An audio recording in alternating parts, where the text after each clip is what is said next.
In the pouring rain, a woman buries her husband with her own hands. Yet a stranger walks up and proposes to her. And I'm truly sorry about your loss. I have a proposition for you. Marty dismisses him as a madman and pays him no mind. But Clark won't let it go, insisting marriage will be mutually beneficial. You'll have a roof over your head, but when the wagon train heads back east in the spring, I'll pay the passage so you can go home. Those words finally sway Marty. 2 days earlier, she followed her newlywed husband from the city to the American frontier, full of hopes of building a home and a better life. But fate dealt a cruel blow. Their horse went missing, and her husband fell to his death while chasing it, leaving Marty, pregnant and alone, stranded in an unfamiliar land. She was penniless and had no one to turn to, let alone return to her faraway city home. Clark's wife died years before, and he has raised his daughter alone ever since. Deprived of a mother's love, the girl has grown withdrawn and even lashes out at young boys. Desperate to give his daughter a healthy upbringing, Clark makes this reckless proposal. To survive, Marty has no choice but to agree. Their wedding is a somber affair. No ring, no family or friends, only a neighboring couple as witnesses. Back at Clark's home, his daughter Missy rejects her new mother outright, refusing to speak to her. Clark, however, is unfailingly polite. He gives Marty his bedroom and moves into the barn himself. Still, Marty remains cold and distant, locking herself in her room. Tears stream down her face from fear of the unknown and guilt over her late husband. The next day, she drags herself out of the room. Missy sneers at her unkindly. I've never seen nobody sleep so long. I thought you might be dead. Clark quickly shuts down his daughter's rudeness, then takes her into town, leaving Marty some much-needed alone time. Starving, Marty devours the food set out for her, but no amount of ham can mend her broken heart. The sight of a swing triggers memories of her husband's plans to build a playground for their future children, and she breaks down in tears once more. Even Missy softens at the sight. Is she alright? No, but she will be. One morning, Marty is woken by the sound of hooves. Watching Clark toil tirelessly in the fields, she realizes she ought to help. Clark leads her outside to where his 9-year-old daughter is working. Since her mother's death, Missy has taken on all the household chores without a single complaint, and Clark can no longer bear to see her childhood stolen by such drudgery. He asks Marty to share the chores over the next year and to teach Missy the things a young girl ought to learn. On the day of her husband's funeral, Clark found a book Marty had dropped and learned she was a teacher. He is certain she is the perfect person to guide Missy. Teaching spelling and reading comes naturally to Marty, but farm work is a foreign world. She doesn't know how to collect eggs, let alone milk a cow. Missy pushes her aside and does it herself. Confused and angry that her father has married someone so useless, she decides to play a trick, flinging a handful of cow dung at Marty. The prank ignites Marty's long-suppressed rage. Missy snaps that she doesn't need a mom like her. Marty fires back that she never wanted to be there, but she's honoring her deal with Missy's dad. No matter how Missy torments her, she'll stay till spring. That evening, Clark senses the tension between them. Before bed, he tells Marty he'll be working for a neighbor the next day and asks her to look after Missy. Missy agrees confidently, but the young girl is far from trouble-free. Early the next morning, she lures a skunk onto the farm and ends up trapped in the barn loft, too scared to come down. Marty rushes to her rescue, shielding Missy as the skunk sprays her full of its foul stench.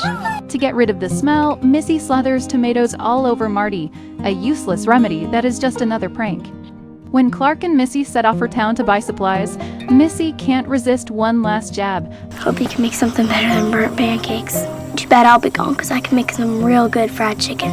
Marty, stung by the remark, digs out a cookbook and sets her mind to making the perfect fried chicken. She grabs an axe and heads for the chicken coop, but catching just one chicken takes all her strength, and slaughtering it turns into a messy affair. Not even a wolf pack raiding the henhouse is this chaotic.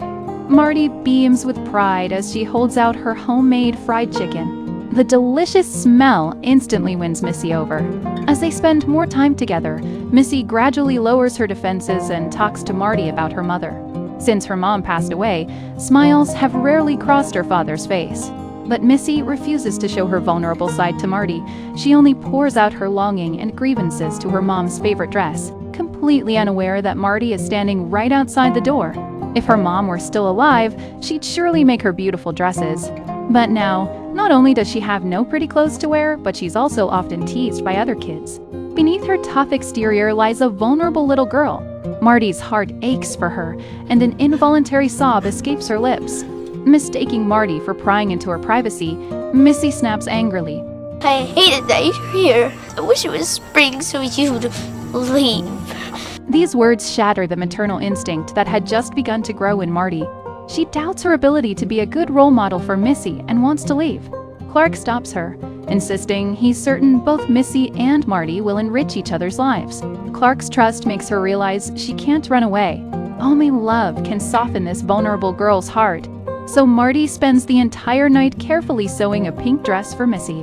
When Missy sees it, a big smile lights up her face. This long overdue affection finally bridges the gap between them. The three ride a carriage to the winter gathering. As she catches the surprised glances of her friends, a sense of fulfillment washes over Missy. She's no longer a tomboy. She can be a princess everyone admires. On the way back, the carriage jolts, and Marty clutches her belly tightly. Clark asks when her due date is. He'd noticed she was pregnant all along.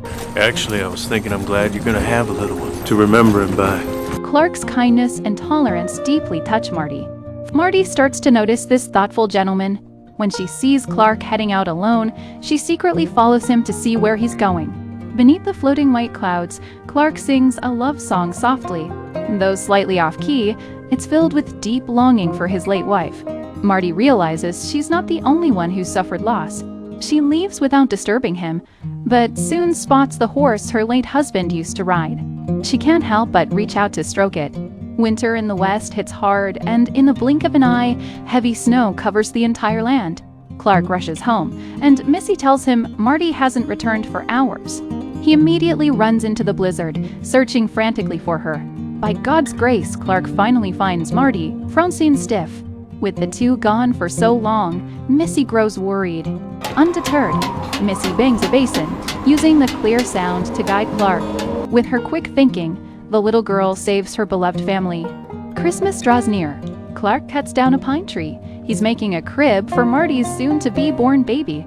Marty is deeply moved by his thoughtfulness, and two lonely hearts draw closer without them noticing. As winter nears its end, sudden pains clutch Marty's belly. She's going into labor. But the snow has blocked all roads, making it impossible to find a midwife. Clark has no choice but to deliver the baby himself. Pa's delivered plenty of cows. Hours later, the sound of a baby's cry eases the frown on Missy's face. The baby's birth is like a ray of sunshine, bringing endless joy and hope to the family. Marty teaches Missy to read, write, and sew. They're just like a real mother and daughter.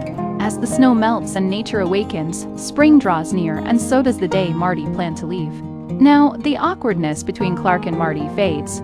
They even tease each other like lovers, and smiles often light up Clark's face, but just as he's about to kiss her, Marty pulls away. She doesn't know how to respond to his feelings. A neighbor lady immediately senses Marty's hesitation and encourages her to settle down. She's also in a second marriage. She and her husband started out just making ends meet together, and now they're madly in love. Sometimes love isn't fireworks. Sometimes love just comes softly. These words awaken Marty. She's certain she's fallen in love with everything here and wants to stay.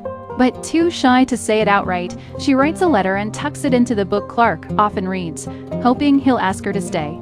However, days pass with no response from Clark. Marty is heartbroken, unaware that Missy accidentally knocked the letter onto the floor. Clark never saw it. Thinking Marty still wants to leave, Clark drives her to the stagecoach bound for the city. Before parting, Marty gives Missy the necklace her mother left her. Both father and daughter want her to stay, but don't want to hold her back, so they let her go. Back home, Clark is devastated. He drops to his knees, praying for the strength to accept her departure, only to spot the envelope on the floor. Every word in the letter proves Marty's deep affection for him. Marty! Marty! Marty! Clark explains he never read her letter and begs her to stay. Stay because I love you. Maybe I should stay because I love you. A tender kiss finally unlocks their feelings for each other. When Marty returns home holding their baby, Missy finally utters the word she's been longing to hear.